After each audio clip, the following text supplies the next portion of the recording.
Hi friends, welcome to the channel JAIIB and CAIIB made simple. तो ये हमारा BFM का मेंटरशिप प्रोग्राम जून 2026 के यूनिट 2 का पार्ट 2 लेक्चर है और हम लोग अपने डिस्कशन को जारी रखेंगे जो कि बेस्ड है gift to a person resident outside India. यानी दोस्तों हम समझने वाले हैं कि जो रेसिडेंट इंडियन किसी पर्सन रेसिडेंट आउटसाइड इंडिया को गिफ्ट कब दे सकता है। ठीक है, तो मतलब एक हमारा रेजिडेंट इंडियन है और एक पर्सन है जो कि भारत से बाहर रह रहा है। तो ये रेजिडेंट इंडियन जो है ये बाहर बाहर वाले पर्सन को गिफ्ट कब दे सकता है, हम लोग इसके डिस्कस करेंगे। सिंपल भाषा में बोलें कि अगर आप भारत में निवासी हैं तो आप किसी बाहर रहने वाले पर्सन को गिफ्ट दे सकते हैं, बट सिर्फ फेमा का रूल फॉलो करके ही दे सकते हैं।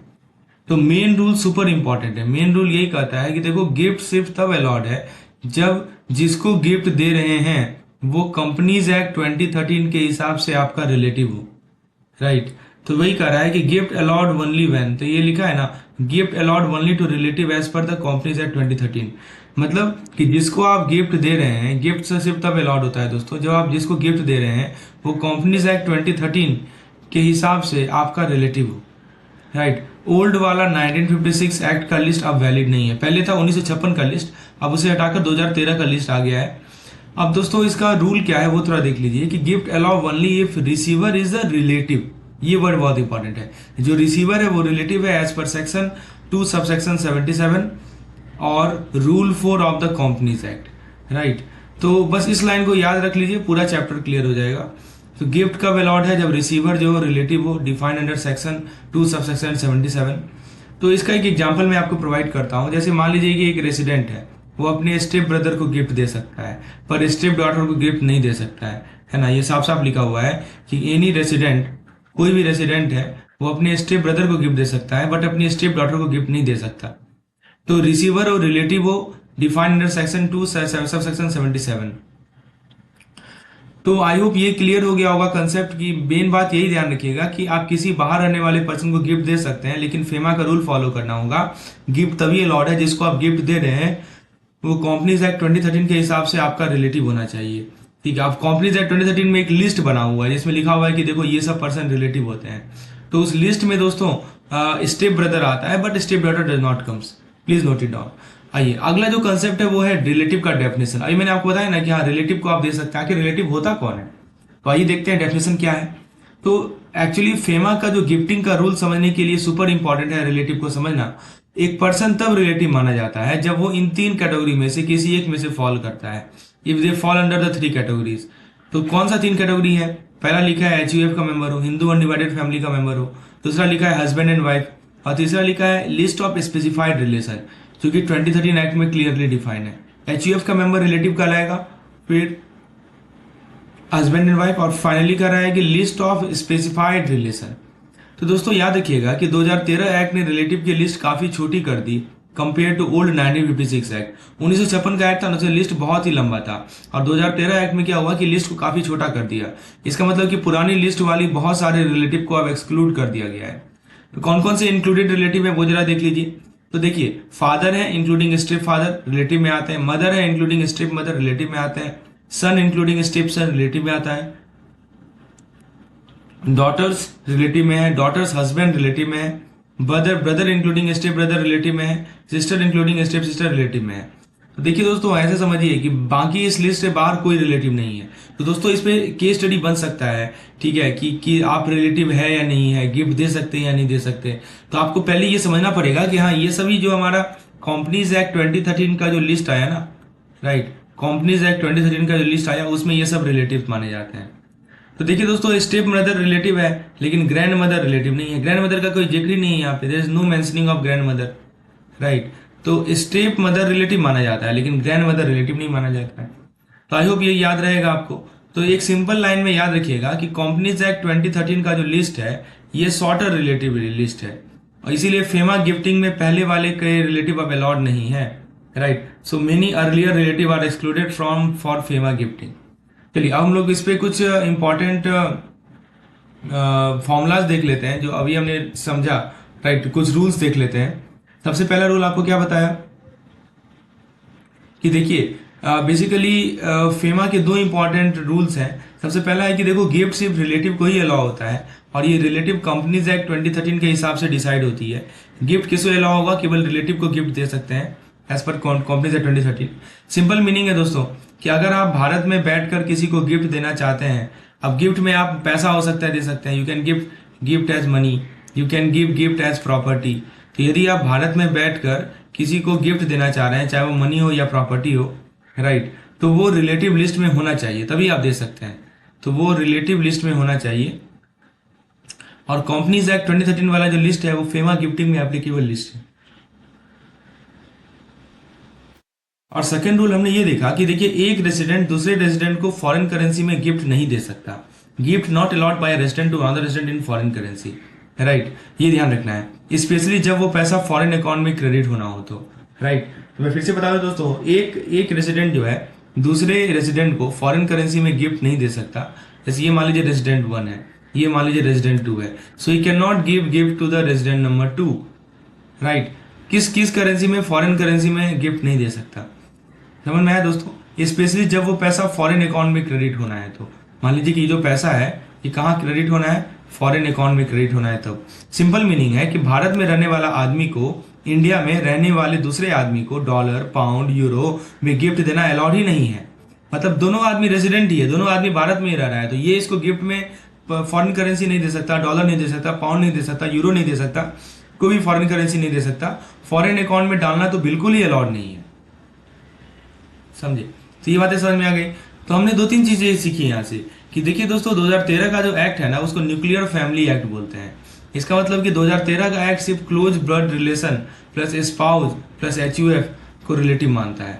2013 का जो एक्ट है वो close blood relation plus spouse plus HUF को रिलेटिव मानता है, यानी कोई एक्सटेंडेड या डिस्टेंट रिलेशनशिप काउंट नहीं होते।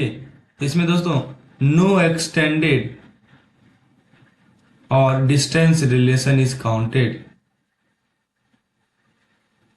राइट। एक लाइन याद रखिएगा कि सिर्फ बिल्कुल पास वाले लोग आएंगे, जैसे एक छोटी सी न्यूक्लियर फैमिली होती है, यही हमारा इसका डेफिनेशन है। चलिए अब 1-2 क्वेश्चन कर लेते हैं। विच of the following is not a relative under companies act 2013 for FEMA gifting, बताइए कौन रिलेटिव नहीं है।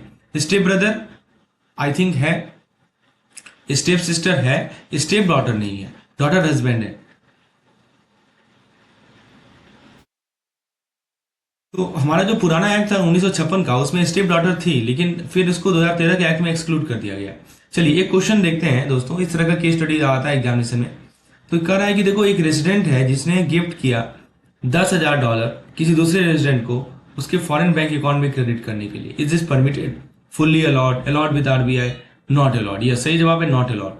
अभी मैंने आपको बताया कि देखिए, एक रेजिडेंट R1 है, ये R2 को पहली बात तो फॉरेन करेंसी कोई गिफ्ट कर ही नहीं सकता, और दूसरी बात मान लीजिए कि गिफ्ट कर भी रहा है तो मान लीजिए कर रहा है, पहले तो ये कर नहीं सकता, और उसको फॉरेन बैंक अकाउंट में क्रेडिट करने के लिए बिल्कुल भी नहीं कर सकता है।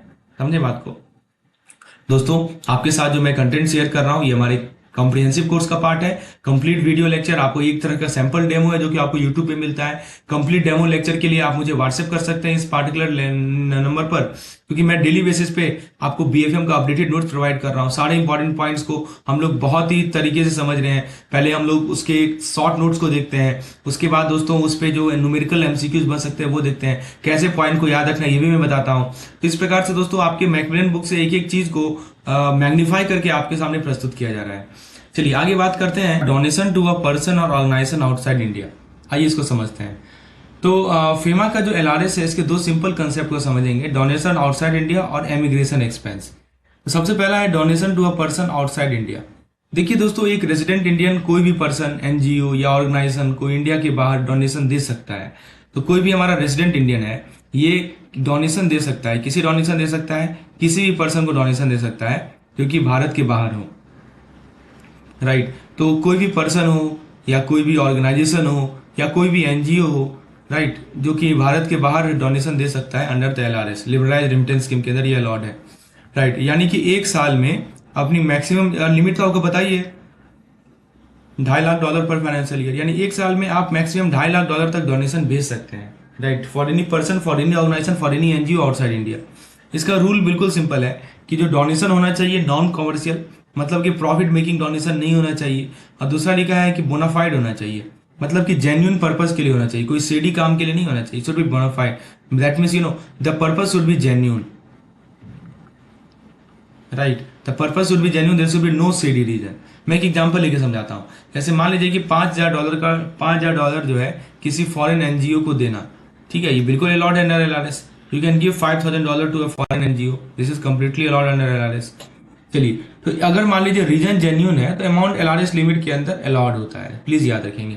दूसरा कंसेप्ट आता है हमारा एमिग्रेशन का। क्या आता है दोस्तों? एमिग्रेशन।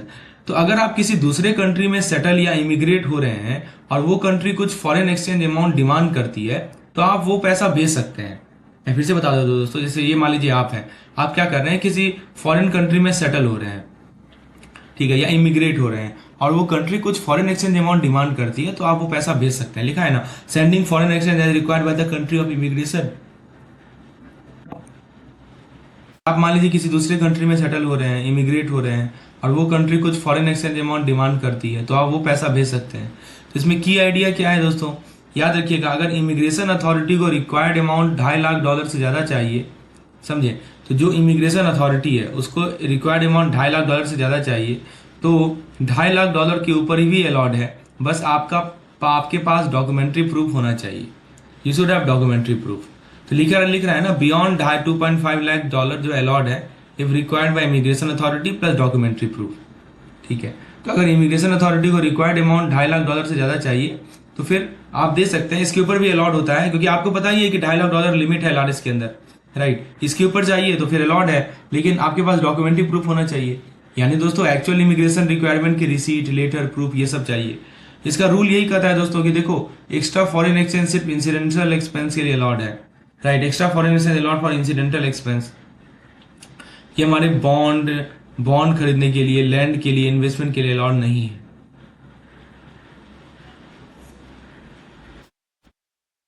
तो वही पॉइंट यहाँ लिखा है कि जो एक्स्ट्रा फॉरेन एक्सचेंज होता है वो सिर्फ इंसिडेंटल एक्सपेंस के लिए अलाउड होता है। ये बॉन्ड, लैंड, इन्वेस्टमेंट जैसे इमिग्रेशन पॉइंट्स, मतलब जिससे आपका इमिग्रेशन पॉइंट इंक्रीज हो, वैसे अलाउड नहीं है। दोस्तों प्लीज याद रखिएगा, सिर्फ सेटलिंग एक्सपेंस अलाउड है, पॉइंट गेनिंग इन्वेस्टमेंट अलाउड नहीं है।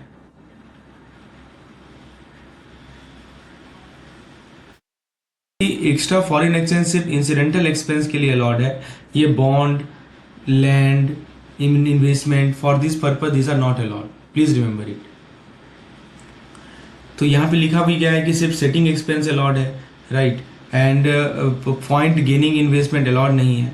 जैसे एग्जांपल के तौर पर यहाँ दिया हुआ है, देखिए, कनाडा इमिग्रेशन का मैंडेटरी सेटलमेंट फंड पे करना है तो अलाउड है। Paying mandatory settlement fund for Canada expense immigration, this is allowed. चलिए, अब हम लोग अगले कंसेप्ट की ओर बात करते हैं, जो कि है गोइंग अब्रोड फॉर एम्प्लॉयमेंट। ये कंसेप्ट नंबर 3 है। तो देखिए दोस्तों, ये छोटा सा फेमा का नेक्स्ट सुपर इजी टॉपिक है। अगर कोई पर्सन भारत से बाहर जॉब लेने जा रहा है तो उसके ट्रेवल, इनिशियल स्टे या स्टार्टिंग सेटलमेंट के लिए जो फॉरेन एक्सचेंज होता है वो एलआरएस में कवर होता है। तो सिंपल सी बात है कि someone is going abroad for employment, मतलब कोई भी पर्सन इंडिया से बाहर जॉब लेने जा रहा है तो उसको ट्रेवल इनिशियल स्टे या स्टार्टिंग सेटलमेंट के लिए जो फॉरेन एक्सचेंज चाहिए वो एलआरएस के अंदर कवर होता है, right, they are cover under LRS. और दोस्तों सिंपल वर्ड में बोलें कि न्यू जॉब के लिए अब्रोड जाना, this is LRS allowed purpose, please याद रखिएगा। तो दोस्तों इस पर्पस के लिए आपको जो भी फॉरेन एक्सचेंज चाहिए वो एलआरएस लिमिट के अंदर होता है, और एलआरएस का लिमिट आपको पता ही है कितना है जी, $2.5 लाख एलआरएस का लिमिट है। यानी कि जॉब के लिए दुबई, कनाडा, यूके, सिंगापुर कहीं भी जा रहे हैं, right, initial expense LRS limit में हैंडल हो जाएगा। वही कर रहा है, travelling to Dubai for new job LRS is permissible. यही लिखा है कि getting abroad for employment, yes it is done. तो हमने क्या देखा दोस्तों कि देखो, आप एम्प्लॉयमेंट अब्रोड है तो एलआरएस एलिजिबल पर्पज है। तो दुबई में मान लीजिए न्यू जॉब स्टार्ट करने के लिए ट्रैवल का खर्चा प्लस जो स्टार्टिंग एक्सपेंस लेना है, ये सब के सब एलआरएस के अंदर परमिसिबल है। इसके बाद आता है maintenance of close relative abroad. तो इसको देखिएगा, तो अगर आपके क्लोज रिलेटिव फॉरेन कंट्री में रहते हैं तो उनकी जो डेली नीड्स है, उनकी जो स्टे है, एजुकेशन है, हेल्थ है, मनी है, मंथली सपोर्ट के लिए भी पैसा भेजना फुल्ली अलाउड है। लिखा है ना, तो मेंटेनिंग मतलब यही हुआ, maintaining close relative means what, तो उनकी हेल्थ, उनकी डेली नीड्स, उनकी स्टे, एजुकेशन या मंथली सपोर्ट के लिए पैसा भेजना फुल्ली अलाउड है। और ये फेमा में मेंटेनेंस ऑफ क्लोज रिलेटिव के नाम से कवर होता है। ठीक है, तो that is called maintenance of close relative. अब दोस्तों इसमें की आइडिया क्या है, कि देखिए की आइडिया यही है कि क्लोज रिलेटिव का मीनिंग एग्जैक्टली सेम है जो section 2 sub section 77 companies act 2013 में दिया गया है, राइट। यही कह रहा है दोस्तों कि देखिए क्लोज रिलेटिव का जो डेफिनेशन है का मीनिंग एग्जैक्टली सेम है, यानी कि वही nuclear family style list, spouse, parent, sibling, HUF etcetera. और फॉर्मूला वही है कि मेंटेनेंस अब्रोड एलआरएस के अंदर अलाउड है, और लिमिट आपको पता ही है $2.5 लाख का लिमिट है। हाँ, अब एक चीज देखिएगा, जैसे मान लीजिए कि आप स्टेप ब्रदर को पैसा भेज रहे हैं, राइट, जो कि अब्रोड स्टे कर रहा है, बिल्कुल अलाउड है, क्योंकि रिलेटिव में आता है ना क्लोज रिलेटिव। मैंने आपको इसका डेफिनेशन बताया था, तो हमने अब ये क्लोज रिलेटिव देखा था, तो उसको आप भेज सकते हैं पैसा, राइट। तो sending money to close maintain close relative who live abroad, तो किसके कर सकते हैं, you can import this object of art for personal use. बस एक कंडीशन क्या है कि देखिए बिजनेस के लिए नहीं, सिर्फ पर्सनल एंजॉयमेंट के लिए ही यूज कर सकते हैं। You can import object of art for personal use, not for business. ये कंडीशन ध्यान रखना है। इसमें की आइडिया क्या है कि दोस्तों कि देखिए आर्ट इंपोर्ट करते वक्त आपको फॉरेन ट्रेड पॉलिसी के रूल फॉलो करने होते हैं। So whenever you are importing the art, right, जब भी आप आर्ट को इंपोर्ट कर रहे हैं तो आपको जो फॉरेन ट्रेड पॉलिसी का रूल है you have to follow that. यानी कि एफटीपी में अगर कोई रिस्ट्रिक्शन या स्पेशल परमिशन चाहिए तो उसका ध्यान रखना पड़ेगा। हमने क्या सीखा दोस्तों, देखिए सिंपल सा लॉजिक है कि आर्ट जब आप परचेज करेंगे बिल्कुल अलाउड है एलआरएस के अंदर, राइट। बस कंडीशन यही होना चाहिए कि वो कमर्शियल पर्पज के लिए यूज ना हो। आर्ट परचेज बिल्कुल अलाउड है एलआरएस के अंदर, if not for commercial purpose. जैसे मान लीजिए कि अपने घर की वॉल डिकोर के लिए आप अब्रोड से पेंटिंग खरीदना, ये फुल्ली अलाउड है, वही लिखा है purchase of object of art. चलिए अगला है हमारा business trip. Let's talk about the business trip. तो अगर कोई एम्प्लॉय बिजनेस पर्पज, कॉन्फ्रेंस या स्पेशलाइज ट्रेनिंग के लिए फॉरेन ट्रिप पर जा रहा है, तो उस ट्रिप के लिए जो फॉरेन एक्सचेंज चाहिए होता है वो इसी कैटेगरी में कवर होता है। किस चीज के लिए लिखा है दोस्तों, for travel related to business, conference और स्पेशलाइज ट्रेनिंग, राइट। तो अगर कोई एम्प्लॉय बिजनेस पर्पज, कॉन्फ्रेंस या स्पेशलाइज ट्रेनिंग के लिए फॉरेन ट्रिप पे जा रहा है, तो उस ट्रिप के लिए जो फॉरेन एक्सचेंज चाहिए होता है वो इसी कैटेगरी में कवर होता है। इसमें की आइडिया क्या है, अगर एम्प्लॉयर यानी कि कंपनी सारे एक्सपेंस पे कर रहा है तो ये बिल्कुल एलआरएस में ही काउंट ही नहीं होता। तो सिंपल सी बात है कि एम्प्लॉयर पे, यदि एम्प्लॉयर यानी कि कंपनी जो है सारे के सारे खर्चे पे कर रहे हैं, एम्प्लॉयर कौन होता है दोस्तों, एम्प्लॉयर होती है हमारी company, right. If employer is paying all the expenses, यानी कि सारे का सारा खर्चा एम्प्लॉयर बियर कर रहा है, तो ये बिल्कुल एलआरएस में काउंट ही नहीं होता। इसका जीरो इम्पैक्ट होता है, जीरो डिडक्शन होगा, zero usage of the $2.5 lakh limit, क्योंकि यह कंपनी फंडेड ट्रैवल होता है, पर्सनल एलआरएस का यूजेज नहीं है। इसका सिंपल सा रीजन है क्योंकि ये क्या है दोस्तों, कंपनी फंडेड ट्रैवल है, ठीक है। जैसे पर्सनल एलआरएस का यूज ही नहीं है क्योंकि एम्प्लॉयर आपका पे कर रहा है ना, तो एम्प्लॉयर जो कि पे कर रहा है तो इसको एलआरएस में काउंट मत कीजिए। तो हमने क्या सीखा दोस्तों, इसका रूल यही सीखा कि देखो employ deputed by company plus company pay expense, तो ये एलआरएस के बाहर आएगा। तो जैसे मान लीजिए कि सिंगापुर में company funded business conference attend करना, राइट, तो ये इसमें एलआरएस का लिमिट अप्लाई नहीं होगा। आई होप ये समझ में आ गया होगा दोस्तों। तो हमने 2-3 चीजें सीखी थी यहाँ से कि देखो employer paid foreign travel, zero impact on LRS, यानी कि ये टॉपिक एग्जाम में बहुत बार एमसीक्यू में ट्विस्ट करके पूछता है। आप सिर्फ ये लाइन याद रखिए कि कंफ्यूजन खत्म होगा कि देखिए एम्प्लॉयर पेड फॉरेन ट्रेवल, इसका एलआरएस पे कोई इम्पैक्ट नहीं होता है।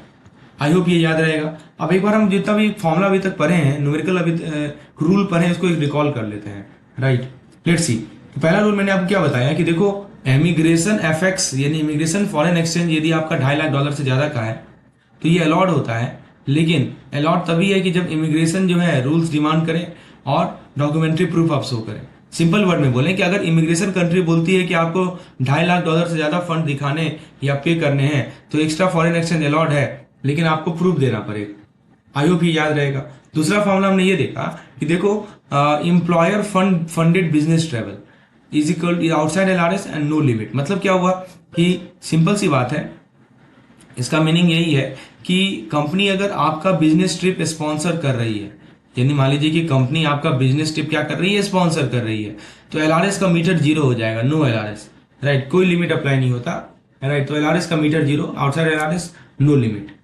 और हमने क्या सीखा, 2 चीजें सीखी, एलआरएस पर्सनल पर्पज के लिए होगा और कंपनी पे एलआरएस स्टे। एलआरएस से पर्सनल एक्सपेंस के लिए कैलकुलेट होता है, और अगर कंपनी पेमेंट कर रही है तो एलआरएस अनटच रह जाता है, बिल्कुल सेफ रहता है। याद रहेगा ना दोस्तों। अब एक दो क्वेश्चन कर ले। देखिए इस तरह से याद करना है। पहले हमको फॉर्मूला देखना है, रूल समझना है, उसको मेमोरी ट्रिक से समझना है, फिर उसके बाद हम लोग उस पर एमसीक्यू करेंगे। कंप्लीट बीएफएम को इस तरह से मैं आपको सामने प्रस्तुत कर रहा हूँ। और दोस्तों जो हमारा केस स्टडीज है, जो न्यूमेरिकल्स है, उसके लिए सेपरेट मैं लाइव सेशन कंडक्ट कर रहा हूँ। निश्चित रूप से बीएफएम में आपका 50 मार्क्स तो गारंटेड है, यदि आप इस तरह से कंसेप्चुअल क्लैरिटी के साथ पढ़ते हैं तो। चलिए पहला सवाल देखते हैं। अंडर एलआरएस रेजिडेंट 22,50,000 से ज्यादा कब भेज सकता है इमिग्रेशन के पर्पज से? Under LRS when can a resident send more than 2.5 lakh dollar for immigration? बताइए। To buy foreign government bond, to invest in commercial property abroad, when immigration authority require higher fund, to increase eligibility point. तो दोस्तों इसका सही जवाब है when immigration authority required higher. Option number C is the correct one.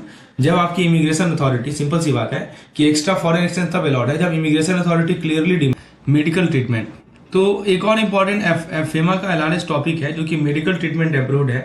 तो अगर आपको India से बाहर मेडिकल ट्रीटमेंट करवाना है, जैसे surgery, consultancy, therapy, transplant, emergency treatment, right, तो आपको जो फॉरेन एक्सचेंज चाहिए होता है वो एलआरएस के थ्रू मिल सकता है। ठीक है, तो मेडिकल ट्रीटमेंट के लिए जो फॉरेन एक्सचेंज चाहिए होता है that you can get through LRS. तो इसमें की आइडिया यही है कि अगर आप $2.5 लाख पर फाइनेंशियल ईयर तक फॉरेन एक्सचेंज ले सकते हैं बिना किसी डॉक्यूमेंट का, बिना किसी एस्टिमेट का या डॉक्टर की रिपोर्ट का। $2.5 लाख तक तो ठीक है, यानी कि $2.5 लाख तक no question will be asked. ठीक है, लेकिन यदि $2.5 लाख से ज्यादा हो तो उस केस में आपको डॉक्टर या हॉस्पिटल एस्टिमेट रिक्वायरमेंट होती है। और ये एस्टिमेट इंडिया के डॉक्टर का भी हो सकता है या फिर फॉरेन हॉस्पिटल का भी हो सकता है। तो एक एग्जाम्पल के तौर पर इसको समझ सकते हैं। जैसे मान लीजिए कि सर्जरी के लिए $3 लाख चाहिए हमें, तो यहाँ पे आपको डॉक्टर का एस्टिमेट देना ही पड़ेगा। तो $2.5 लाख तक तो फ्री फ्लो होता है, लेकिन 2.5 लाख से जैसे ऊपर जाएगा, उसके ऊपर जाएगा, तो आपको वहां पे प्रूफ देना पड़ता है। You have to give the proof. तो ये लॉजिक आई होप ये समझ में आ गया होगा आपको। चलिए आगे बात करते हैं पेशेंट फॉलिंग सिक अब्रोड। इस केस को जरा देखिए। तो देखिए दोस्तों, अगर कोई ऐसा पर्सन है जो कि भारत से बाहर टूरिज्म, बिजनेस, ट्रैवल या एजुकेशन के पर्पज से गया हो और सडनली वहां पे बीमार हो गया हो, राइट, तो उसको फॉरेन एक्सचेंज ट्रीटमेंट के लिए तुरंत मिल सकता है अमाउंट। फॉरेन एक्सचेंज मिल सकता है ट्रीटमेंट के लिए, और ये फेमा में जनरल परमिशन के अंदर आता है। तो इस सिचुएशन में आरबीआई अप्रूवल बिल्कुल भी रिक्वायरमेंट नहीं होती। AD bank directly foreign exchange release कर सकता है। यानी दोस्तों ऐसे केस में कोई फॉर्म, कोई स्पेशल परमिशन या कोई वेटिंग की आवश्यकता ही नहीं है। Sickness abroad, general permission, please remember it. बस ट्रीटमेंट का रीजन जेन्यून होना चाहिए। तो यानी जो ट्रीटमेंट का जो रीजन है, राइट, ट्रीटमेंट का रीजन क्या होना चाहिए? जेन्यून होने चाहिए, राइट। तो फॉर्मूला याद रखिएगा, रूल याद रखिएगा दोस्तों, सिकनेस अब्रोड, जनरल परमिशन। तो एक टूरिस्ट यूके में बीमार पड़ गया, एडी बैंक उसके ट्रीटमेंट के लिए फॉरेन एक्सचेंज इमीडिएटली रिलीज कर देता है। सिंपल सा वर्ड है, गया हेल्दी, बीमार हुआ, फिर भी फॉरेन एक्सचेंज अलाउड है। ठीक है, अब दोस्तों अटेंडेंट अलाउड, इसको थोड़ा देखिए। क्या कर रहा है कि अगर एक पेशेंट है मेडिकल ट्रीटमेंट के लिए बाहर जा रहा है, तो उसके साथ एक अटेंडेंट, फैमिली मेंबर हो सकते हैं, हेल्पर हो सकते हैं, केयर गिवर हो सकते हैं, वो भी जा सकता है। He can company. और उस अटेंडेंट के ट्रैवल और स्टे के लिए फॉरेन एक्सचेंज भी अलाउड है। तो जो अटेंडेंट होता है, इसके जो हमारे ट्रैवल और स्टे होते हैं, राइट, इसके ट्रैवल, इसके स्टे के लिए फॉरेन एक्सचेंज अलाउड है। इसका सिंपल सा एक्सप्लेनेशन है कि पेशेंट के साथ एक केयर टेकर अटेंडेंट का जाना एलआरएस के अंदर परमिटेड पर्पज है। ये अलाउंस मेडिकल ट्रैवल का पार्ट माना जाता है। एलआरएस लिमिट के अंदर कंफर्टेबली कवर्ड होता है। तो यानी सिंपल सी बात है, पेशेंट जा रहा है, एक अटेंडेंट का फॉरेन एक्सचेंज भी स्मूथली क्लियर होगा। तो वही चीज यहाँ कर रहा है कि पेशेंट का लिमिट है $250, अटेंडेंट का लिमिट है $250, तो टोटल हो गया हमारा $500, $5 लाख पॉसिबल कंबाइंड। ठीक है, तो पेशेंट प्लस अटेंडेंट दोनों को $2.5 लाख जो है मिलता है। तो ये बात ध्यान रखनी है। तो मेडिकल ट्रीटमेंट के लिए हमने क्या बता दिया आपको कि देखिए, पेशेंट का लिमिट है 250 के, अटेंडेंट का लिमिट है 250 के, तो कंबाइंड जो है 500 के इस केस में एप्लीकेबल है, पॉसिबल है। ये डबल विंडो कंसेप्ट बहुत एग्जाम में काम आता है, राइट। तो पेशेंट प्लस अटेंडेंट दोनों का अपना अपना सेपरेट $2.5 लाख का लिमिट है। तो पेशेंट का खर्चा अलग, अटेंडेंट का खर्चा अलग, दोनों अलाउड है। याद रहेगा ना। चलिए, तो हमने वही देखा कि मास्टर टिप क्या है दोस्तों, कि देखिए medical treatment abroad is equal to double LRS window, इसको बोलते हैं डबल एलआरएस विंडो। पेशेंट का 250 के और अटेंडेंट का 250 के, इसी को ऐड कर दीजिए तो 500 के हो जाएगा। तो फॉर्मूला देख लीजिए, $2.5 लाख से कम का फॉरेन एक्सचेंज है तो कोई एस्टिमेट नहीं चाहिए। $2.5 लाख से ऊपर का फॉरेन एक्सचेंज है तो आपको एस्टिमेट चाहिए इंडियन डॉक्टर से या फॉरेन हॉस्पिटल से। तो जैसे ही आपका $2.5 लाख क्रॉस किया तो वहां तो प्रूफ आपको देना ही पड़ेगा, प्रूफ मैंडेटरी हो जाता है। ठीक है, प्लीज को याद कर लेंगे। तो यहाँ पे एक क्वेश्चन है कि how much foreign exchange can be release for medical treatment abroad without any estimate. बिना किसी एस्टिमेट का कितना तक दे सकते हैं, तो $2.5 लाख तक दे सकते हैं बिना किसी एस्टिमेट का। ठीक है, अगला सवाल है कि what is the LRS limit for an attendant accompanying a patient abroad for treatment. तो अटेंडेंट का कितना एलआरएस लिमिट होता है, तो बताइए। अभी आपको बताया कि अटेंडेंट का जो एलआरएस लिमिट होता है दैट इज 250K, $2.5 लाख। अब बात कर लेते हैं foreign exchange for studies abroad. तो दोस्तों देखिए, अगर किसी स्टूडेंट को फॉरेन यूनिवर्सिटी में कंफर्म्ड एडमिशन मिल गया है तो फ्रेंड्स बात करते हैं हम लोग foreign exchange for student abroad. मतलब अगर किसी स्टूडेंट को फॉरेन यूनिवर्सिटी में कंफर्म्ड एडमिशन मिल गया है तो उसके tuition fee, living expense, study related payment और कोर्स एक्सपेंस के लिए फॉरेन एक्सचेंज कंप्लीटली अलाउड होता है। तो लिखा है ना, foreign exchange allowed for tuition fee, living expense, study related payment after obtaining the confirmed admission abroad. ठीक है, तो ये पूरा प्रोसेस जो होता है एलआरएस यानी लिबराइज्ड रेमिटेंस स्कीम के थ्रू होता है। तो जैसे कोई स्टूडेंट है, उसमें $2.5 लाख पर फाइनेंशियल ईयर तक फॉरेन एक्सचेंज इजीली ले सकता है अंडर एलआरएस। और अगर यूनिवर्सिटी की डिमांड $2.5 लाख से ज्यादा है तो एक्स्ट्रा अमाउंट भी अलॉट है, लेकिन यूनिवर्सिटी का डॉक्यूमेंट्री एस्टिमेट रिक्वायर होता है। वो आपको एडी बैंक को शो करना पड़ेगा, और एडी बैंक यदि सेटिस्फाइड है तो $2.5 लाख का लिमिट भी क्रॉस कर सकते हैं। तो फॉर्मूला या रूल यही याद रखिएगा कि देखिए $2.5 लाख के ऊपर फॉरेन एक्सचेंज अलॉट है, लेकिन अलॉट तभी है कि यूनिवर्सिटी जो है फी एस्टिमेट दिखाए या कॉस्ट शीट दिखाए, और प्लस एडी बैंक को डॉक्यूमेंट जेन्युइन और सेटिस्फैक्ट्री लगे। ठीक है, तो ये ध्यान रखना है। अब दोस्तों आगे बात करते हैं हम लोग अगले कंसेप्ट की ओर। Let's see the next concept जो कि है foreign bank guarantee not allowed.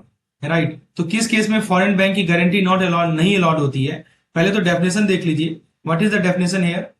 तो दोस्तों देखिए, कभी कभी स्टूडेंट या पेरेंट्स सोचते हैं कि हम फॉरेन बैंक से गारंटी ले लेंगे और उसके बेसिस पर एडमिशन सिक्योर कर लेंगे, लेकिन फेमा के रूल के हिसाब से ऐसा अलाउड ही नहीं है। आप बस एक लाइन याद रखिए, no foreign BG for education abroad. बस ये याद रखिएगा कि आपको कोई भी विदेशी बैंक अगर आपके फेवर में गारंटी इशू करे एडमिशन सिक्योर करने के लिए, तो ये फेमा का वायलेशन माना जाएगा। कोई मान लीजिए विदेशी बैंक है, जैसे मान लीजिए आप अमेरिका के सिटी बैंक है, तो सिटी बैंक जो है ना आपको बीजी दे रही है, बैंक गारंटी दे रही है। राइट, कि आप एडमिशन सिक्योर कर लीजिए इस यूनिवर्सिटी में, तो ये फेमा का वायलेशन माना जाएगा। जैसे मान लीजिए एक स्टूडेंट यूनिवर्सिटी को बोलता है कि मैं फॉरेन बैंक से गारंटी दिलवा देता हूं, ठीक है, तो सिंपल आंसर है परमिटेड ही नहीं है। इसीलिए जब भी एजुकेशन अब्रोड की प्लानिंग करें, फॉरेन बैंक गारंटी का ऑप्शन कंसीडर मत कीजिए, क्योंकि यह रूल क्लियर कट प्रोहिबिटेड है। फिर सेकंड केस है हमारा student become NRI. Student become NRI का मतलब क्या हुआ कि अगर दोस्तों जब कोई स्टूडेंट इंडिया से बाहर पढ़ाई के लिए जाता है तो फेमा के रूल के हिसाब से वो क्या हो जाता है, फेमा के रूल के हिसाब से वो एनआरआई हो जाता है, नॉन रेजिडेंट इंडियन हो जाता है। अब इससे इंपैक्ट क्या पड़ता है, ठीक है, वो एनआरआई तो हो गया। What is the impact of he becoming an NRI. तो दोस्तों सबसे पहला इंपैक्ट होता है कि स्टूडेंट के बैंक अकाउंट पर इंपैक्ट होता है, कि अगर स्टूडेंट के पास पहले रेजिडेंट सेविंग अकाउंट था, तो अब जैसे ही वो स्टडी के लिए अब्रोड शिफ्ट होगा तो उस अकाउंट को एनआरओ अकाउंट में कन्वर्ट करना मैंडेटरी हो जाता है। तो जो रेजिडेंट अकाउंट था उसको आपको एनआरओ अकाउंट में कन्वर्ट करना ही करना है, समझे। तो फिर से मैं बता दूं दोस्तों कि कोई हमारा स्टूडेंट था, वो भारत से बाहर पढ़ाई करने के लिए जाता है, तो फेमा के रूल के हिसाब से वो एनआरआई ट्रीट किया जाता है, और उसका जो रेजिडेंट सेविंग अकाउंट था उसको आपको एनआरओ अकाउंट में कन्वर्ट करना ही करना है। और एक और सिंपल सा रूल याद रखिएगा कि एनआरओ अकाउंट से रेमिटेंस लिमिट जो होता है वो $1 मिलियन पर फाइनेंशियल ईयर होता है। ठीक है, एनआरओ अकाउंट का जो रेमिटेंस लिमिट है वो कितना है, $1 मिलियन पर फाइनेंशियल ईयर। बस कंडीशन यही है कि पैसा लेजिटिमेट ड्यूज का होना चाहिए। अब लेजिटिमेट ड्यूज का मतलब क्या होता है, लेजिटिमेट ड्यूज का मतलब होता है rent, salary, investment, so these are called legitimate due. जैसे मान लीजिए कि अगर एक स्टूडेंट अपने एनआरओ अकाउंट से $1 मिलियन तक लीगली रेमिटेंस कर रहा है, तो फेमा के हिसाब से ये बिल्कुल अलाउड है। कितना दोस्तों, $1 मिलियन तक। राइट, तो शॉर्ट में फॉरेन जाते ही ये स्टूडेंट एनआरआई हो जाता है और रेजिडेंट अकाउंट एनआरओ अकाउंट में कन्वर्ट हो जाता है। हमने दो चीजें यहां से सीखी, student treated like NRI and NRO account and NRI account converted to NRO account, plus $1 million remittance का पावर हो जाता है। याद रहेगा दोस्तों। चलिए, तो ये बातें हमने अभी देखी। अब दोस्तों एक फॉर्मूला एक बार फिर से रिकॉल कीजिए, जितना बार रिकॉल करेंगे उतना अच्छा रहेगा। यदि 250K से कम फॉरेन एक्सचेंज है तो नॉर्मल एलआरएस से हो जाएगा, कोई स्पेसिफिक प्रूफ नहीं चाहिए। हाँ, 50K से ज्यादा है फॉरेन एक्सचेंज तो यूनिवर्सिटी फी का एस्टिमेट मैंडेटरी है। सिंपल लाइन है कि देखिए $2 लाख तक फ्री फ्लो होता है, उसके ऊपर यूनिवर्सिटी का शो होता है। फिर हमने बात की है एनआरओ एनआरओ अकाउंट रेमिटेंस की, then we talked about the NRO account remittance. तो देखिए एनआरओ अकाउंट में जो रेमिटेंस लिमिट होता है वो कितना होता है, $1 मिलियन पर फाइनेंशियल ईयर होता है। बस कंडीशन यही है कि पैसा लेजिटिमेट ड्यूज का होना चाहिए, राइट। 1 मिलियन ईयरली अलाउड होता है, बस लीगल होना जरूरी है। आई होप ये याद रहेगा आपको। तो दोस्तों दो चीजें याद रखेंगे, फी के लिए $2.5 लाख और एनआरओ ईच के लिए $1 मिलियन। जबरदस्त ट्रिक है, स्टूडेंट इंस्टेंटली याद रखते हैं, ठीक है। तो फी के लिए कितना बताया आपको, $2.5 लाख, एनआरओ के ईच के लिए $1 मिलियन, ठीक है। 1 मिलियन यानी कि $10 लाख कह सकते हैं आप इसको, 1 मिलियन वही होता है, 10 लाख होता है। चलिए अब हम लोग इस पे कंसेप्ट को अप्लाई करते हैं क्वेश्चन के माध्यम से। जैसे कोई स्टूडेंट है, उसको फी का एस्टिमेट मिला $3.5 लाख का यूएस यूनिवर्सिटी से, तो फॉरेन एक्सचेंज रिलीज की रूल क्या कहता है कि मैक्सिमम 2.5 लाख देंगे, 2.5 लाख देंगे, एक्स्ट्रा अलाउड होगा यूनिवर्सिटी एस्टिमेट से, नहीं अलाउड है, आरबीआई का अप्रूवल चाहिए। ऑप्शन नंबर बी सही है कि 2.5 लाख तो ठीक है, 2.5 लाख तो लगेगा, लेकिन एक्स्ट्रा भी अलाउड होता है, लेकिन आपको यूनिवर्सिटी का एस्टिमेट देना पड़ेगा।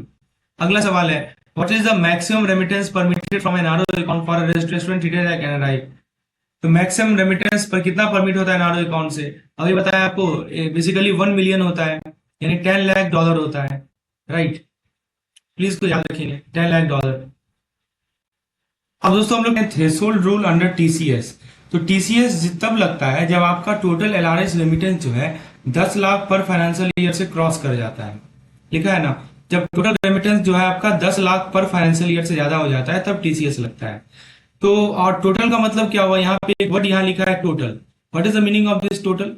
तो टोटल रेमिटेंस का मतलब होता है दोस्तों कि एजुकेशन, मेडिकल, ट्रैवल, इन्वेस्टमेंट सब मिलाकर कंबाइंड 10 लाख, लिखा है ना कि you combine all the LRS category, education, medical, other, ठीक है, सब मिलाकर जो है कंबाइंड 10 लाख से ज्यादा हो जाए तो तब टीसीएस जो है अप्लाई होता है। तो ये एक सिंगल थ्रेशोल्ड है, अलग अलग कैटेगरी के लिए अलग लिमिट नहीं होती है। तो इसमें की पॉइंट्स को याद रखेंगे कि 10 लाख का एक ही थ्रेशोल्ड होता है, पूरे एलआरएस के लिए कॉमन होता है 10 लाख का एक थ्रेशोल्ड, ठीक है। एक्सेप्ट क्या है इसमें, टूर पैकेज। टूर पैकेज जिनके लिए सेपरेट थ्रेशोल्ड होता है वो हम लोग आगे बात करेंगे, ठीक है, इसको नहीं लिया गया है इसके अंदर। तो टीसीएस जो है केवल जो 10 लाख के ऊपर का अमाउंट है उस पर लगता है, ये बातें ध्यान रखनी है। तो आप जरा फॉर्मूला को सुन लीजिए। जैसे मान लीजिए कि एग्जांपल के तौर पर आप जैसे मान लीजिए कि 12 लाख का रेमिट कर रहे हैं, तो टीसीएस आपको 2 लाख लगेगा, क्योंकि 10 लाख के ऊपर 2 लाख है। तो फॉर्मूला यही कहता है कि देखो टीसीएस उस अमाउंट पे लगता है जो 10 लाख के ऊपर जाए। मतलब आपका रेमिटेंस अगर 10 लाख के अंदर है तो टीसीएस नहीं लगेगा, और 10 लाख जैसे ही क्रॉस करेगा तो टीसीएस लगना शुरू होगा। टैक्स कलेक्शन एट सोर्स बोलते हैं टीसीएस को। अब दूसरी बात है, टीसीएस का रेट थोड़ा देख लीजिए, वो कैटेगरी वाइज होता है। तो दोस्तों क्योंकि यह पार्ट मैक्सिमम स्टूडेंट यहाँ कंफ्यूज करते हैं, तो आइए दोस्तों इसको सिंपल भाषा में समझते हैं। तो जैसे मान लीजिए कि एजुकेशन है, एजुकेशन लोन के साथ, ठीक है, तो सबसे इजी कैटेगरी है। एजुकेशन लोन के साथ जो रेमिटेंस होता है उसमें टीसीएस ना के बराबर होता है, चाहे पैन नॉर्मल हो या इनऑपरेटिव हो, कोई फर्क नहीं पड़ता है। एजुकेशन लोन में कोई टीसीएस का टेंशन ही नहीं है, ठीक है। अप टू 10 लाख की बात कर रहे हैं। हाँ, लेकिन यदि 10 लाख क्रॉस करेगा तो फिर पैन है, नॉर्मल पैन है तो 5%, और यदि इनऑपरेटिव पैन है तो 10% लगेगा। मतलब पहला 10 लाख फ्री है, बाकी 5% या 10% डिपेंडिंग ऑन द पैन। अच्छा, दूसरा है अदर एलआरएस पर्पज। तो अदर एलआरएस पर्पज में हमारा इन्वेस्टमेंट, गिफ्ट, प्रॉपर्टी एक्सेट्रा हो सकता है।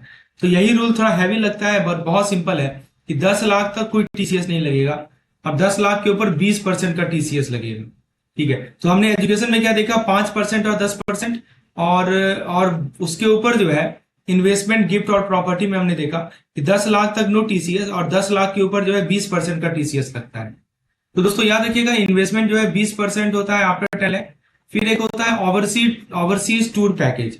ये क्या होता है, तो देखिए टूर पैकेज का रूल अलग है, ध्यान से सुनिए। 10 लाख तक वही नियम है, नॉर्मल पैन 5%, इनऑपरेटिव पैन 10%, और 10 लाख के ऊपर जैसे जाएगा तो 20% फ्लैट लगेगा। तो दोस्तों टूर पैकेज 10 लाख तक क्रॉस किया तो 20% टीसीएस डायरेक्टली लगेगा। तो वही चीज हमारा इसमें भी था, अदर एलआरएस पर्पज में भी था, बस एजुकेशन में कितना था, 10% था, बाकी सब में 20% कर दिया है, ठीक है। एग्जाम्पल एक ले लेते हैं, जैसे मान लीजिए कि आपने जो है 15 लाख इन्वेस्ट करते हैं अब्रोड, तो टीसीएस लगेगा सिर्फ 5 लाख पर, क्योंकि जो 10 लाख के ऊपर है, और रेट क्या रहेगा, 20% का रेट रहेगा। ठीक है, तो ये ध्यान रखना है। वही चीज यहाँ बताया जा रहा है कि आपने 15 लाख यदि इन्वेस्ट किया तो 20% टीसीएस लगेगा 5 लाख पर। अब यहाँ पे एक स्पेशल नोट दिया हुआ है, ये क्या है स्पेशल नोट, आइए देखते हैं। तो दोस्तों बेसिकली टूर पैकेज की बात हो रही है कि सबसे पहली बात, टूर पैकेज का 10 लाख थ्रेशोल्ड एलआरएस के 10 लाख थ्रेशोल्ड से टोटली सेपरेट होता है। ठीक है, तो जो 10 लाख का थ्रेशोल्ड है टूर पैकेज का, वो एलआरएस का जो 10 लाख का लिमिट है उससे अलग होता है। क्यों? क्योंकि दोस्तों मतलब अगर आपने एजुकेशन, मेडिकल, इन्वेस्टमेंट के थ्रू 10 लाख यूज किए हैं, तब भी टूर पैकेज का अपना इंडिपेंडेंट लिमिट चलेगा। पैन रिक्वायरमेंट की बात कर लें तो दोस्तों फॉरेक्स कार्ड होल्डर का पैन मैंडेटरी होता है टीसीएस रिपोर्टिंग के लिए as per RBI and CBDT. ये एक छोटी सी मिथ टूट जाती है। और दोस्तों अगर एक माइनर चाइल्ड भी फॉरेक्स कार्ड यूज कर रहा है तो उसका भी पैन रिपोर्ट करना ही पड़ेगा, माइनर हो या मेजर हो, रिपोर्टिंग रूल सेम है। तो एक गोल्डन लाइन हमेशा याद रखिएगा दोस्तों कि टीसीएस तभी ट्रिगर होता है जब 10 लाख क्रॉस हो जाए, एक्सेप्ट टूर पैकेज जिनके पास उसकी अपनी 10 लाख वाली दुनिया है। और दोस्तों इसमें फॉर्मूला याद रखिएगा, पहले मैंने आपको क्या बताया, देखिए एलआरएस का जो टीसीएस का थ्रेशोल्ड है वो 10 लाख का है, combine for all the purposes, सभी पर्पज को जोड़ दीजिए, 10 लाख का लिमिट है। और दूसरा फॉर्मूला बताया कि अदर एलआरएस पर्पज में हमारा इन्वेस्टमेंट, गिफ्ट, प्रॉपर्टी एक्सेट्रा आ जाएगा। राइट, तो 10 लाख के ऊपर फ्लैट 20% टीसीएस लगता है। राइट, फ्लैट 20% टीसीएस लगता है सेकंड केस में। तो ये पूरे सेक्शन का एक पावरफुल मेमोरी टूल है। 10 लाख का गेट नील और cross the gate TCS rate लगेगा। चलिए अब एक दो सवाल कर लें इस पे। पहला सवाल है कि under the LRS TCS on medical remittance of 18 lakh will apply eight. देखिए 18 लाख अप्लाई कर रहे हैं ना, नॉर्मल पैन है तो 5% लगेगा, मेडिकल वाला केस है तो इसका सही जवाब होगा B 5%। A resident buy an overseas tour package worth ₹22 lakh with normal plan, TCS rate कितना लगेगा?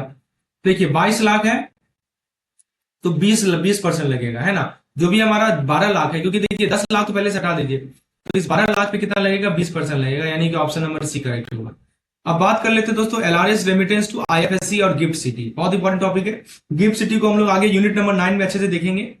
तो आईएफएससी इंडिया के अंदर होता है, लेकिन फाइनेंशियल सर्विस के हिसाब से इसे फॉरेन लाइक जुरिडिक्शन ट्रीट किया जाता है। आईएफएससी होता है कहाँ पे, भारत के अंदर, जैसे गांधीनगर में, राइट। लेकिन दोस्तों फाइनेंशियल सर्विस के हिसाब से इसे फॉरेन लाइक जुरिडिक्शन ट्रीट किया जाता है। They are treated like a foreign jurisdiction for financial service, right. तो इसका मतलब क्या है कि दोस्तों कि आप नॉर्मल एलआरएस रूल का यूज करके आईएफएससी में इन्वेस्टमेंट भेज सकते हैं। सिंपल सी बात है, ये कहता है कि आप जो है ना नॉर्मल एलआरएस का यूज करके, you can use normal LRS, right, IFSC में इन्वेस्टमेंट भेज सकते हैं। You can send investment to IFSC. Normal LRS का यूज करके आप आईएफएससी में इन्वेस्टमेंट भेज सकते हैं, बिल्कुल वैसे ही जैसे आप किसी फॉरेन मार्केट में इन्वेस्ट करते हैं, राइट। यही कहता है कि आप नॉर्मल एलआरएस का यूज करके आईएफएससी में इन्वेस्टमेंट भेज सकते हैं। बस याद रखिएगा कि आईएफएससी फिजिकल इंडिया में है, पर ऑपरेशन और रेगुलेशन इंटरनेशनली अलाइन होता है। ये ध्यान रखना है कि आईएफएससी फिजिकली कहां पे है जी, भारत में है, लेकिन इसका जो ऑपरेशन है, इसका जो रेगुलेशन है वो इंटरनेशनली अलाइन होता है। इसीलिए कहा गया है कि जो रेजिडेंट इंडिविजुअल है वो एलआरएस के थ्रू आईएफएससी में पैसा भेज सकते हैं, इन्वेस्टमेंट कर सकते हैं। तो देखिए सिंपल सा रूल है कि हमारे जो रेजिडेंट होते हैं, रेजिडेंट इंडिविजुअल, ये एलआरएस के थ्रू आईएफएससी में क्या भेजेंगे, पैसा भेजेंगे एलआरएस के माध्यम से। क्यों भेजेंगे? इन्वेस्टमेंट पर्पज से भेजेंगे, राइट। तो इसका फॉर्मूला और रूल सिंपल है कि जो एलआरएस का लिमिट है वो $2.5 लाख है पर फाइनेंशियल ईयर, और ये लिमिट आईएफएससी रेमिटेंस पर भी नॉर्मली अप्लाई होता है। मतलब कोई स्पेशल अलग से कोई लिमिट नहीं है। जैसे मान लीजिए कि आप $20,000 आईएफएससी अप्रूव्ड सिक्योरिटी में इन्वेस्ट करना चाहते हैं तो आप पूरा कर सकते हैं, क्योंकि 2.5 लाख के लिमिट के अंदर है, कोई रिस्ट्रिक्शन नहीं है। बस ओवरऑल 2.5 लाख लिमिट का अंदर होना चाहिए, बस ये ध्यान रखना है। अब जरा बात कर लेते हैं कि कौन इन्वेस्ट कर सकते हैं आईएफएससी में, आइए डिस्कस करते हैं। तो दोस्तों एक बहुत ही इंपॉर्टेंट बात समझते हैं कि आईएफएससी में आकर इन्वेस्ट किस चीज में कर सकते हैं। तो सिर्फ आईएफएससी में इशू की गई सिक्योरिटी में इन्वेस्टमेंट अलाउड है। ध्यान रखिएगा, केवल लिखा है कि only investment is in securities issued in IFSC is allowed. मतलब आपको आईएफएससी में यदि इन्वेस्ट करना है, right, Indian financial services centre में, तो फिर आप केवल उसके जो सिक्योरिटीज वो उन्होंने जो इशू किया इसी में इन्वेस्ट कर सकते हैं। यानी कि अगर कोई सिक्योरिटी, फंड, इंस्ट्रूमेंट या प्रोडक्ट आईएफएससी के अंदर रजिस्टर्ड या रेगुलेटर अप्रूव्ड है तो ये अलाउड है अंडर एलआरएस। लिखा है ना कि कोई मान लीजिए कोई सिक्योरिटी है, कोई फंड है, कोई इंस्ट्रूमेंट है, कोई प्रोडक्ट है, आईएफएससी के अंदर रजिस्टर्ड या रेगुलेटर अप्रूवल है, दिस इज अलाउड। लेकिन इंडिया के किसी भी रेसिडेंट, तो फ्रेंड्स हम अभी आपको बताया कि आईएफएससी में इशू की गई सिक्योरिटी में इन्वेस्टमेंट अलाउड है, यानी अगर कोई सिक्योरिटी फंड इंस्ट्रूमेंट या प्रोडक्ट आईएफएससी के अंदर रजिस्टर्ड या रेगुलेटर अप्रूव्ड है तो वो एलआरएस के अंदर अलाउड होता है। लेकिन इंडिया के किसी भी रेजिडेंट एंटिटी की सिक्योरिटी, इंडिया की इंडिया की किसी भी रेजिडेंट एंटिटी की सिक्योरिटी जो आईएफएससी के बाहर रजिस्टर्ड हो वो अलाउड नहीं है, चाहे आप आईएफएससी के थ्रू ही क्यों ना बाय करना चाहें। तो not permitted to invest in security issued by entities resident in India. तो कोई एंटिटीज है, कोई मान लीजिए कंपनीज है जो कि रेजिडेंट है, भारत का है, ठीक है, और उसने सिक्योरिटी इशू की है, तो वहां पे उसको उसमें आप इन्वेस्ट नहीं कर सकते, right, you can not invest their. वही कह रहा है कि only investment in security issued when IFSC is allowed. तो एक लाइन में याद रखिएगा कि अलॉट सिक्योरिटी जो है, अलॉट सिक्योरिटी आईएफएससी इशूड होना चाहिए, ठीक है।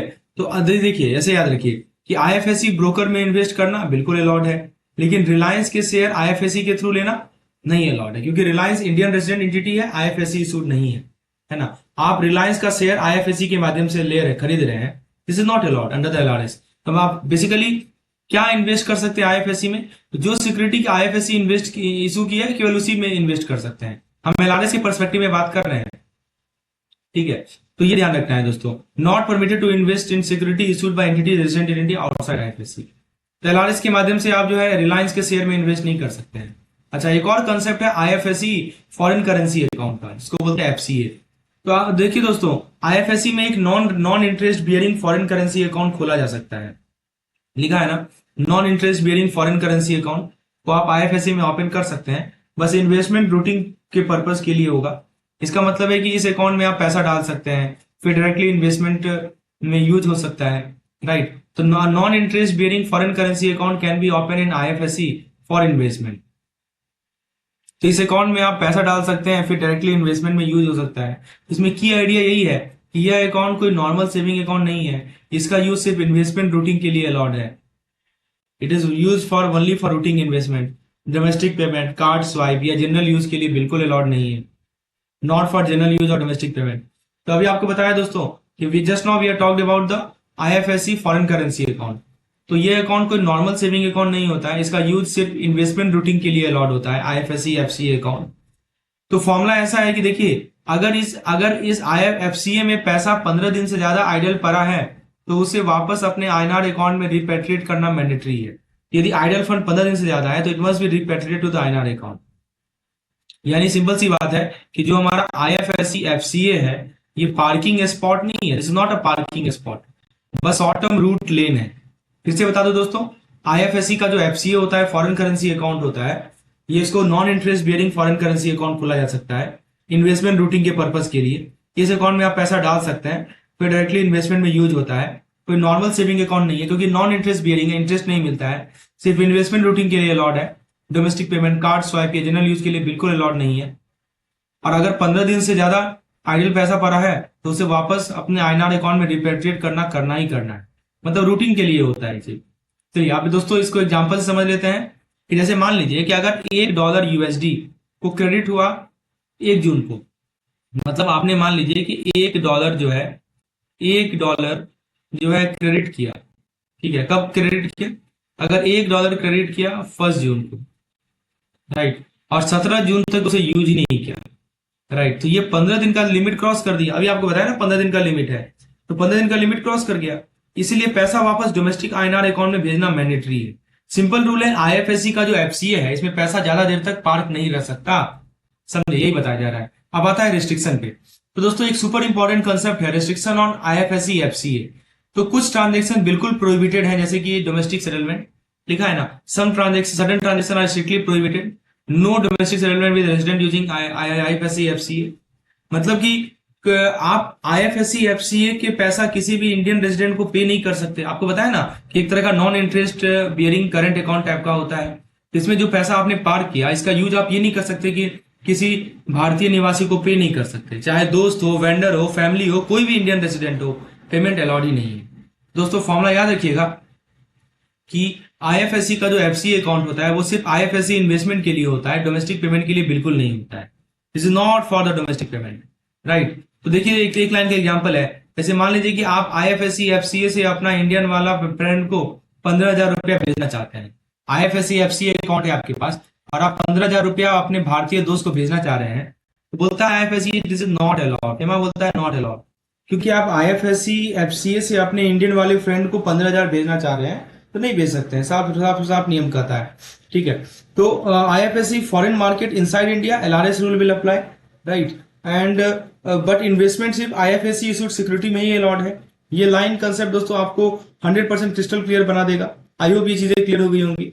तो आईएफएससी जो है, याद रखेंगे, IFSC foreign market inside India, LRS rule will apply, right. लेकिन केवल इन्वेस्ट कर सकते हैं आईएफएससी इशूड सिक्योरिटी में ही। चलिए, तो हमने दो फॉर्मूला देखा कि LRS to IFSC allowed up to $2.5 lakh per financial year, और आइडल फंड यदि आईएफएससी में है 15 दिन से ज्यादा तो उसको आपको आईएनआर अकाउंट में रिटर्न करना है। तो आईएफएससी सिंपल सा बात बोलता है कि इन्वेस्ट फॉर स्पेंड कांट, मतलब कि इन्वेस्ट कर सकते हो बट डोमेस्टिक स्पेंडिंग बिल्कुल नहीं चलेगी, राइट। आप केवल उसको सिक्योरिटी में इन्वेस्ट करो, जो भी आईएफएससी ने इशू किया है। आप डोमेस्टिक में इन्वेस्ट नहीं, डोमेस्टिक में स्पेंडिंग के लिए यूज नहीं कर सकते उस पैसे को, खासकर फॉरेन करेंसी अकाउंट की बात करें तो। चलिए, अब हम लोग एक दो सवाल कर लेते हैं कि under LRS which of the following is permitted when remitting to IFSC. बताइए, अगर एलआरएस के अंदर अगर हम आईएफएससी में रेमिटेंस भेज रहे हैं तो इनमें से क्या अलाउड है? Investing in share of Indian listed company through IFSC, no no no. मैंने आपको रिलायंस का एग्जांपल दिया था, आप इंडियन लिस्टेड कंपनी के शेयर में इन्वेस्ट नहीं कर सकते। Investing in security issued IFSC, exactly सही बात है। Making domestic, no no no, domestic payment नहीं कर सकते। कीपिंग आइडल फंड तो 15 दिन तक ही अलाउड है, 60 दिन का अलाउड ही नहीं है। देखिए, यही होता है कंसेप्चुअल क्लैरिटी। जब आप कंसेप्ट क्लियर करते हैं ना तो एमसीक्यू बहुत ही आसान लगता है, और हमारा मेन पर्पस यही है इस पार्टिकुलर वीडियो सेशन के माध्यम से कि आपको कंसेप्चुअल क्लैरिटी मिले। तो दोस्तों, एलआरएस के थ्रू जब भी आप आईएफएससी यानी कि गिफ्ट सिटी में पैसा भेजते हैं तो एक चीज हमेशा याद रखिएगा, आप सिर्फ आईएफएससी में इशूड हुई सिक्योरिटी में ही इन्वेस्ट कर सकते हैं। मतलब कि आप वहां के specially listed product, bond, ETF या फाइनेंशियल इंस्ट्रूमेंट में इन्वेस्ट कर सकते हैं, लेकिन आप इंडियन स्टॉक मार्केट के शेयर आईएफएससी के थ्रू नहीं खरीद सकते। आप आईएफएससी एफसीए यानी फॉरेन करेंसी अकाउंट से इंडिया में किसी भी रेजिडेंट को पेमेंट नहीं कर सकते, और पैसा आइडल 60 दिन हो गया, 60 दिन तो क्या, 15 दिन से ज्यादा भी नहीं रख सकते। चलिए, अगला सवाल देखते हैं। अगला सवाल है कि एक रेजिडेंट है जो कि $5,000 जो है आइडल रखा है आईएफएससी एफसीए में 20 दिन के लिए, तो क्या करना चाहिए? कुछ मत करो, अलाउड होता है। इसमें आरबीआई का अप्रूवल चाहिए। फंड को आईएनआर अकाउंट में रिपेट्रिएट करो और इसको रूपी इनसाइड आईएफएससी में कन्वर्ट कर दो। तो दोस्तों देखिए, सिंपल सी बात है कि आईएफएससी का जो फॉरेन करेंसी अकाउंट है, इसका एक बहुत बड़ा स्ट्रिक्ट रूल है कि आप 15 दिन से ज्यादा पैसा आइडल नहीं छोड़ सकते। हाँ, अगर ये 15 दिन का लिमिट क्रॉस हो जाए, if the limit of 15 days is crossed, ठीक है, तो इस केस में दोस्तों 20 दिन, जैसे इस केस में 20 दिन है, तो सिंपल का काम करना होता है कि पैसा तुरंत अपने डोमेस्टिक आईएनआर बैंक अकाउंट में वापस ट्रांसफर करना होता है। इसमें कोई आरबीआई अप्रूवल की रिक्वायरमेंट नहीं है, नहीं कोई कन्वर्जन चाहिए, सिर्फ रिपेट्रिएट करना है। तो सी नंबर करेक्ट होगा। फंड को आपको आईएनआर अकाउंट में रिपेट्रिएट। आइडल बैलेंस का रूल याद रखिएगा, 15 दिन से ज्यादा आइडल रहेगा तो वापस आईएनआर अकाउंट में उसको भेज दीजिए। चलिए, अब हम लोग यहाँ पे कुछ कंसेप्ट अप्लाई करते हैं। हमने ये तो क्वेश्चन तो देख लिया अभी, ओके। तो नेक्स्ट कंसेप्ट है capital account remittance allowed under LRS. आइए देखते हैं दोस्तों। तो देखिए दोस्तों कि अगर आप फॉरेन में इन्वेस्टमेंट, प्रॉपर्टी या बैंक अकाउंट ओपन करना चाहते हैं तो एक रूल सबसे इंपॉर्टेंट है, कैपिटल अकाउंट रेमिटेंस। इसी को तो बोलते हैं कैपिटल अकाउंट रेमिटेंस। तो आइए दोस्तों क्लियर करते हैं कि एलआरएस के अंदर एक इंडियन रेसिडेंट इंडिविजुअल हर फाइनेंशियल ईयर में $2.5 लाख तक पैसा बाहर भेज सकता है। ठीक है, तो लिखा है ना कि एक रेसिडेंट इंडिविजुअल जो है कितना फंड रेमिट कर सकता है? कैपिटल अकाउंट में $2.5 लाख का लिमिट है, राइट। तो कैपिटल अकाउंट का मतलब क्या होता है? आप कोई एसेट क्रिएट कर रहे हो या ऑनरशिप ट्रांसफर कर रहे हैं, इसी को बोलते हैं कैपिटल अकाउंट। मतलब आप एसेट क्रिएट कर रहे हैं या ऑनरशिप ट्रांसफर कर रहे हैं, this is called capital account. तो कैपिटल अकाउंट रेमिटेंस उन चीजों के लिए होती है जहां पे आपका पैसा फॉरेन एसेट बन जाता है। फॉरेन एसेट में क्या हो सकता है? जैसे आपने प्रॉपर्टी खरीदा, जैसे मान लीजिए शेयर बॉन्ड में इन्वेस्ट किया, फॉरेन कंपनी में स्टेक लेना, लोन देना किसी भी एनआरआई ओवरसीज रिलेटिव को। यहाँ एक बहुत बड़ा लिस्ट है, ठीक है। ये सब चीज हमारा कैपिटल अकाउंट में आता है कि जैसे ओवरसीज बिजनेस में कैपिटल डालना, फॉरेन बैंक अकाउंट ओपन करना, लोन देना किसी एनआरआई या ओवरसीज रिलेटिव को। जब भी आप लोन भी देते हैं ना किसी एनआरआई या ओवरसीज रिलेटिव को, that is also a capital account transaction. Foreign company में स्टेक लगाएंगे तो है ही है, शेयर बॉन्ड में इन्वेस्टमेंट करेंगे है ही है, राइट। तो ये सब एसेट क्रिएट कर रहे हैं ना, इसीलिए इनको कैपिटल अकाउंट हम बोलते हैं।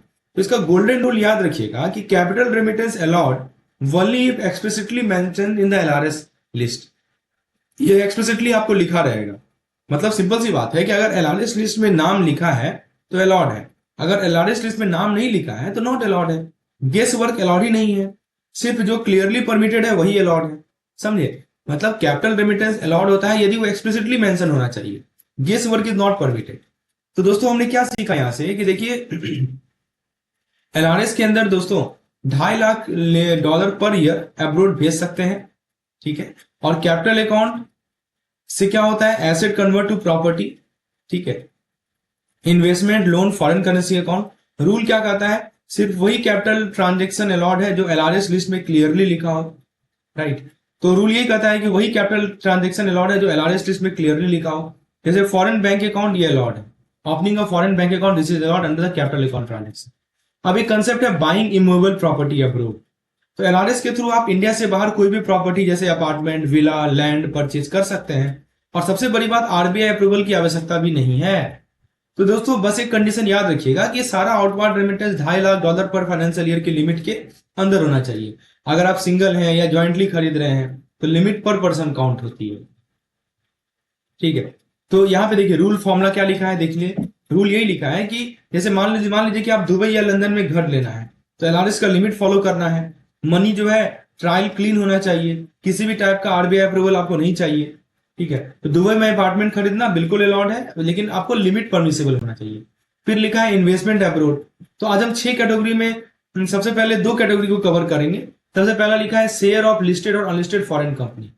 तो इसमें क्या लिखा है दोस्तों कि अगर आप फॉरेन कंपनी के लिस्टेड या अनलिस्टेड शेयर खरीद सकते हैं, चाहे वो आपका न्यूयॉर्क स्टॉक एक्सचेंज हो या मान लीजिए नैस्डैक हो, राइट। तो समझिए बात को, न्यूयॉर्क स्टॉक एक्सचेंज, नैस्डैक वाली लिस्टेड शेयर हो या किसी स्टार्टअप के अनलिस्टेड शेयर हो, दोनों अलाउड है। तो आपको मैंने क्या बताया, allowed to acquire and hold. आप फॉरेन कंपनी के लिस्टेड या अनलिस्टेड शेयर खरीद सकते हैं, चाहे वो न्यूयॉर्क स्टॉक एक्सचेंज हो, नैस्डैक वाली लिस्टेड शेयर हो या किसी स्टार्टअप के अनलिस्टेड शेयर हो, दो थार अलाउड। मैं एग्जांपल लेके समझाता हूं, जैसे एप्पल का शेयर खरीदना हो अलाउड है, किसी यूएस या यूके स्टार्टअप में स्टेक लेना हो वो भी अलाउड है, ठीक है। तो allowed to acquire and hold share of listed और अनलिस्टेड फॉरेन कंपनी, ठीक है। दूसरा कैटेगरी होता है हमारा डेब्ट इंस्ट्रूमेंट। क्या क्या अलाउड है, तो दोस्तों डेब्ट इंस्ट्रूमेंट में आता है bond, notes, debenture, basically company या गवर्नमेंट को दिया गया लोन, यही ना होता है। तो देखिए इसका सिंपल सी बात है कि अगर आप फॉरेन एंटिटी के बॉन्ड, नोट, डेब्ट सिक्योरिटी खरीद सकते हैं, बिल्कुल लीगली अलाउड है एलआरएस के अंदर। तो यूएस ट्रेजरी बॉन्ड लेना चाहते हैं तो एलआरएस से ले सकते हैं आप। अच्छा फिर लिखा है, तो अभी हमने तो 2-3 चीजें सीखी, इसको रिकॉल कर लेते हैं। पहले पहले मैंने क्या बताया कि देखिए फॉरेन प्रॉपर्टी खरीदना है तो आप फुल्ली अलाउड है, लिमिट के अंदर बस होना चाहिए, आरबीआई अप्रूवल की रिक्वायरमेंट नहीं है। फॉरेन शेयर हो, लिस्टेड हो या अनलिस्टेड हो, ये भी अलाउड है। फॉरेन बॉन्ड एंड डेब्ट इंस्ट्रूमेंट ये भी अलाउड है, ठीक है। फिर तीसरा आता है qualification share for becoming director. देखिए कुछ फॉरेन कंपनी में डायरेक्टर बनने के लिए मिनिमम शेयर रखना मैंडेटरी होता है।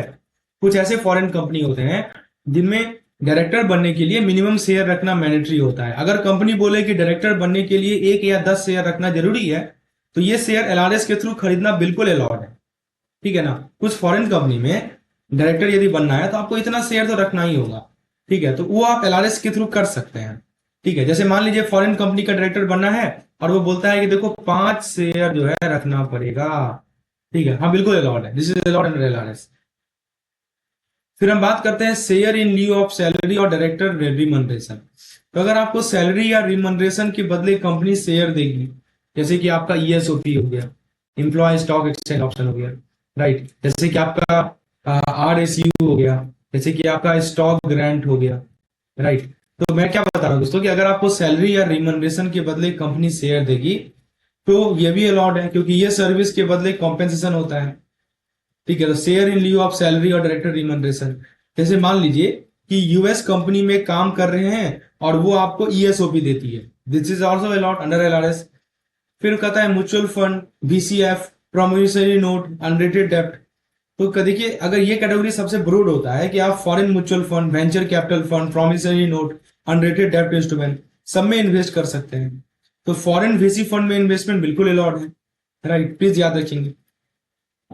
फिर लिखा है setting up JV and WS abroad, यानी ज्वाइंट वेंचर और होली ऑन सब्सिडी। अगर आप फॉरेन में अपनी कंपनी भी बना सकते हैं, चाहे ज्वाइंट वेंचर हो या होली ऑन सब्सिडी हो। बस एक कंडीशन है कि बिजनेस बोनाफाइड होना चाहिए, बिजनेस क्या होना चाहिए? बोनाफाइड होना चाहिए, मतलब जेन्युइन होना चाहिए, रियल होना चाहिए, लीगल बिजनेस होना चाहिए। जैसे मान लीजिए कि यूएस में एक टेक स्टार्टअप में पैसा लगाना है, बिल्कुल कर सकते हैं आप। फिर लिखा है लोन टू एनआरआई, तो रेजिडेंट इंडिया अपने एनआरआई क्लोज रिलेटिव को, फिर से देखिए यहाँ पे आया है क्लोज रिलेटिव। ये क्या होता है मैंने आपको पहले बताया था। देखिए दोस्तों, रेजिडेंट इंडियन अपने एनआरआई क्लोज रिलेटिव को लोन दे सकते हैं, चाहे लोन इंडियन रुपीज में हो या लोन फॉरेन करेंसी में, इट डज नॉट मैटर। तो loan can be in Indian rupees और loan can be in foreign currency, right. तो ये ध्यान रखना है कि क्लोज रिलेटिव का मीनिंग आपको मैंने बताया था कि section number 2 subsection number 77 companies act का जो डेफिनेशन है, जिसमें parent, spouse, children, sibling, grand parent, in law, मतलब डायरेक्ट फैमिली सर्कल आता है हमारा, ठीक है। तो रेजिडेंट इंडियन अपने एनआरआई क्लोज रिलेटिव को लोन दे सकते हैं, ये भी हमारा एलआरएस के अंदर परमिटेड है। तो एक बार क्विकली रिकैप कीजिए। पहले मैंने बोला कि देखो, डायरेक्टर बनने के लिए जो रिक्वायर्ड शेयर होता है वो आप एलआरएस के थ्रू रेमिट कर सकते हैं। ईएसओपी या शेयर फॉर सैलरी एलआरएस के थ्रू रेमिट कर सकते हैं। Foreign mutual fund, venture capital fund, notes, unrated डेब्ट, दिस इज ऑल्सो अलाउड। जेबी या ओडब्ल्यूएसओ, ज्वाइंट वेंचर या होली ऑन सब्सिडी हो, दिस इज अलाउड। और लोन टू एनआरआई, एनआरआई को जो लोन दिया जाता है ये भी अलाउड है, लेकिन बस याद रखना है कि वो जो जिसको आप लोन दे रहे हैं वो क्लोज रिलेटिव होना चाहिए। दोस्तों, फ्री वाला कंटेंट यहीं तक है, आगे का कंटेंट पेड मेंबर के लिए है। यदि आप भी इस तरह के कंटेंट को चाहते हैं तो हमारे मेंटरशिप प्रोग्राम के साथ आप जुड़ सकते हैं। विशेष जानकारी के लिए व्हाट्सएप करें इस नंबर पर। इसी प्रकार से एक एक चीज को मैं 3 से 4 बार रिपीट करूंगा ताकि चीजें आपके दिमाग में बैठ जाए, और फिर हम लोग एमसीक्यूज करेंगे, तब तो क्रिस्टल क्लियर हो जाएगा दोस्तों। और फिर डेली मैं आपको क्विजेस प्रोवाइड कर रहा हूं, आप जब उस क्विज को अटेम्प्ट करेंगे, क्यों नहीं आपको 100 में 100